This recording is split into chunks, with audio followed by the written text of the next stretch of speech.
I got involved in the whale mitigation program because I want to keep fishing.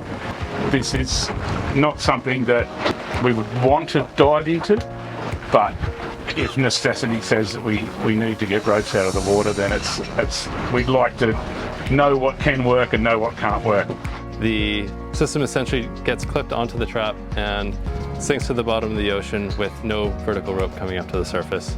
And when you're ready to pull the gear back up, you send a signal down to it, it inflates the buoy, and it lifts the trap up to the surface.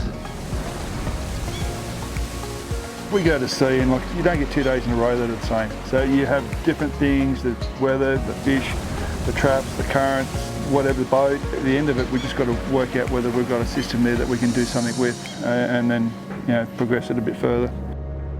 Today I've been trialling these pots with the self-triggering buoy lines, retrieval lines. With fishing gear, you're putting out really inexpensive gear really frequently. Really you need something that is, fast, simple, and cheap. Go.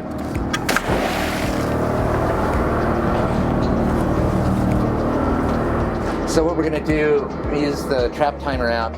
He'll click haul. That's telling the deck box to send the release command. It's up.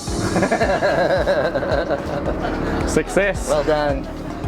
It's great that we now have a proof of concept that the technology can be modified to suit our quite unique cane rock lobster pots we have here in the fishery. Whales have a huge impact.